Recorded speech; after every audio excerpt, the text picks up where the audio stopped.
నేను ఎందుకన్నా నేను ఏడున్నా మళ్ళీ బయట పోయి పని చేస్తా. నాకు అది ఏమొద్దు. నేను ఒక కామన్ మ్యాన్, నేను ఇన్నే ఉంటా. నాకు ఈ సెలబ్రిటీ ఏది కాదు. నేను మళ్ళీ పోయి బయట పని చేసుకునేటోనే.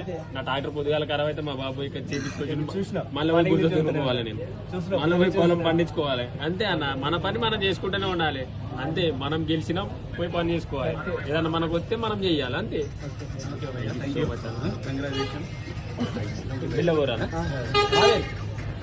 నువ్వు ఇంటికి పోయినాక ఒక్కసారి ఇంటికి పోయినాక తమ్ముడు ఫోన్, నా ఫోను నాకు ఇస్తలేరు. వచ్చినప్పటి నుంచి స్విచ్ ఆఫ్ అయిపోయింది, బటన్ ఖరాబ్ అయిందని చెప్పింది. నువ్వు ఇంటికి పోయినాక నీకు ఇంటికి చేరుకున్నా అని తమ్మిని వాడిని ఫోన్ చేస్తే నాకు ఇస్తాడు. అన్నది ఇంటికి చేరుకున్నావు అని నేను అడుగుతా. చేరుకున్నాను. నేను ఒక రోజు టైం తీసుకొని మీకోసం నేను వస్తాను. కొంచెం అన్ని ఫ్రీ అయినాక నేను వస్తాను.